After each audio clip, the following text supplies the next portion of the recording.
Hello everyone. आज के session में हम डिस्कस करेंगे यूपी टेट सुपर टेट में आने वाले हिंदी के 30 क्वेश्चंस को, जो कि आपके एग्जाम के लिए काफ़ी ज़्यादा इंपॉर्टेंट होने वाले हैं। तो स्टार्ट करते हैं हम आज के सेशन को।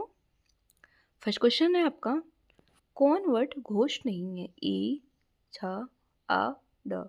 तो इसमें से जो छ है वो घोष वर्ड नहीं है। तो हम पहले देख लेते हैं घोष वर्ड होते कौन कौन से हैं, तो हम जानते हैं। तो घोष वर्ड जो होता है प्रत्येक वर्ग का तीसरा, चौथा और पांचवा वर्ड घोष वर्ड होता है। देखेंगे हम किस शब्द में रीच स्वर नहीं है? कृपा, कृष्ण, दृष्टि, रिवाज। तो जो रिवाज है इसमें रीच स्वर नहीं है। देखेंगे किन ध्वनियों के अनुस्वार कहा जाता है? तो स्वर के बाद आने वाली नासिक ध्वनियों को, या स्वतंत्र रूप से उच्चारित ध्वनियाँ, स्वर के साथ आने वाली ध्वनियाँ, या व्यंजन के बाद में आने वाली ध्वनियों को। तो राइट आंसर क्या होगा आपका? ऑप्शन ए, स्वर के बाद आने वाली नासिक ध्वनियों को अनुस्वार कहा जाता है। नेक्स्ट देखेंगे हम, किस शब्द में गुण संधि है? निंध्वर्मी, भारतेंदु, नारीश्वर या लोकेश्वर। राइट आंसर क्या होगा? ऑप्शन बी, भारतेंदु जो है गुण संधि है।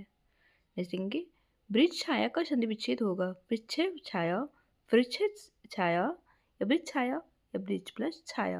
राइट आंसर क्या होगा? Option D. देखेंगे समुद्र शब्द का तद्भव होगा? मुझ, अश्रु, आंसू, ससुर। तो राइट आंसर क्या होगा? ऑप्शन ई जो होगा मुझ। देखेंगे विपरीत अर्थ का बोध कराने वाले शब्द को कहते हैं पर्यायवाची शब्द, विलोम शब्द, समानार्थक शब्द या इकारार्थक। राइट आंसर क्या होगा? ऑप्शन बी जो है विलोम शब्द। किसी भी शब्द के विपरीत अर्थ का बोध कराने वाले शब्द को क्या कहते हैं? हम विलोम शब्द कहते हैं। अगर अनेकार्थी शब्द की बात करें तो जब एक शब्द को एक से अधिक अर्थ प्रदान करें तब उसे हम अनेकार्थी शब्द कहते हैं। और पर्यायवाची शब्द जो होता है, जिन शब्दों के अर्थ में समानता हो उन्हें हम पर्यायवाची शब्द कहते हैं। देखेंगे वर्ड शब्द का अर्थ नहीं होता है? रंग, आकाश, जाति, अक्षर। तो वर्ड शब्द का जो आकाश है अर्थ नहीं होता है।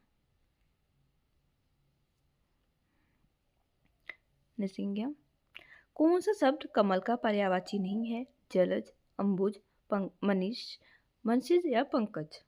तो राइट आंसर क्या होगा? ऑप्शन सी, मंसिज जो है वो कमल का पर्यायवाची नहीं है, बल्कि किसका पर्यायवाची है? कामदेव का।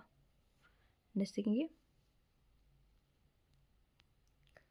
जिसका मन व ध्यान दूसरी तरफ हो, इसके लिए एक शब्द क्या होगा? मनन, विषयान, मनवा या अनन, मनस्क। तो राइट आंसर क्या होगा? Option D.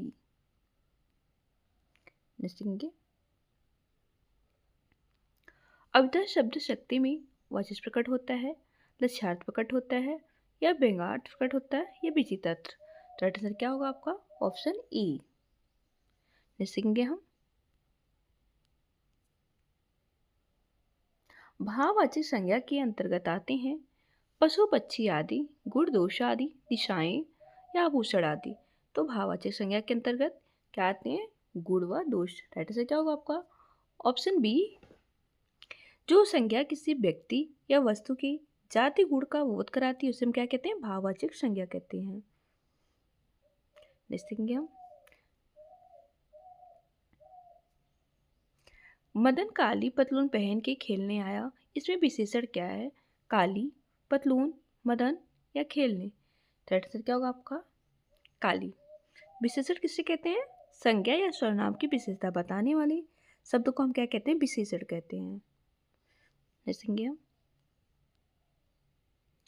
वहां मोहन की कोई नहीं था, वाक्य में रिक्त स्थान पर क्या प्रयुक्त होगा? या, और, अलावा या अथवा। थर्ड आंसर क्या होगा? ऑप्शन सी जो है अलावा। देखेंगे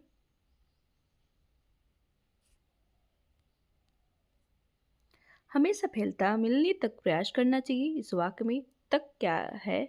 शमुच्चयवाद वाचक। या क्रिया विशेषण संबंध बोधक अव्यय या विस्मयादि बोधक अव्यय। थर्ड आंसर क्या होगा? ऑप्शन सी, संबंध बोधक अव्यय। नेक्स्ट देखेंगे को और के लिए किस कारक के चिन्ह है? संप्रदान कारक, करण कारक, अपादान कारक, संबोधन कारक।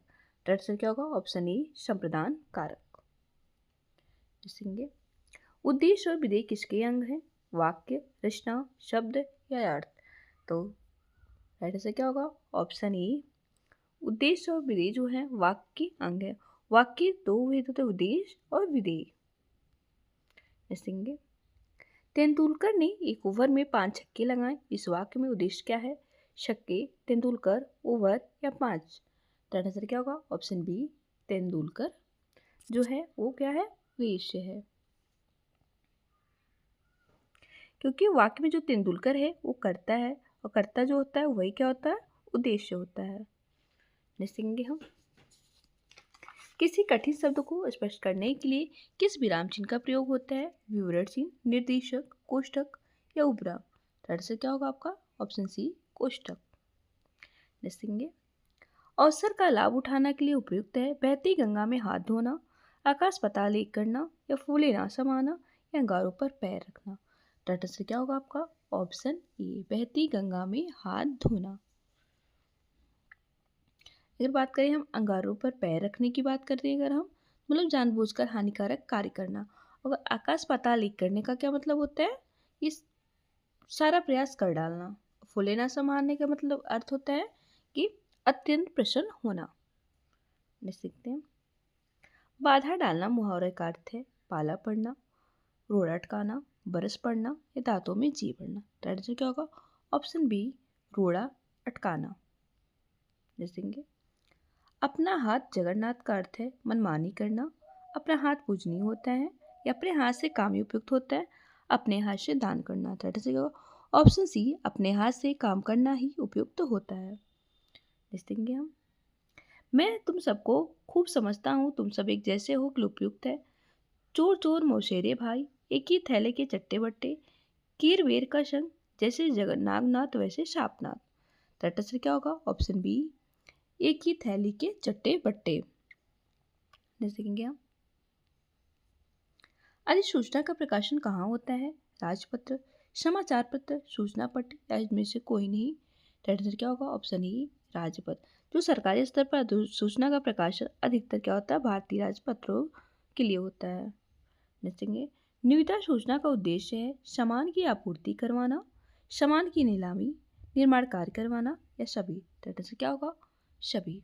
देखेंगे कुशल का अर्थ होता है कुशल साथी, कक्षा के साथी, संगति के साथी या बुरी संगत। तो आंसर क्या होगा? बुरी संगति। देखेंगे आग का तत्सम है, तो राइट आंसर क्या होगा? आग का तत्सम जो है अग्नि होता है। देखेंगे व्यवस्था में संधि है यड़ संधि, यड़ संधि, दीर्घ संधि, वृद्धि या गुण। तो राइट आंसर क्या होगा? व्यवस्था में जो है यड़ संधि है। देखेंगे निम्न में से कौन सा शब्द विदेशी शब्द है? शब्द, अंदाज, धर्म या प्रकृति। तो अंदाज शब्द जो है वो विदेशी शब्द है।